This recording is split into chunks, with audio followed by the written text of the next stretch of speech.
Sono molto felice di ricevere il premio Honos 2025, sezione Libertas, un riconoscimento per me molto speciale, molto prestigioso.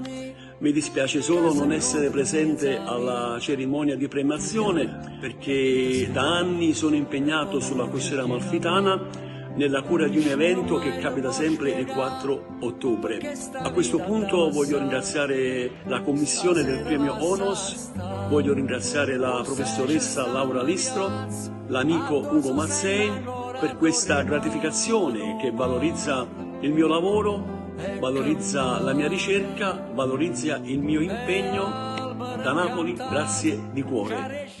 È albero incantato, care giardino m'hanno indicato sapore, ricciarà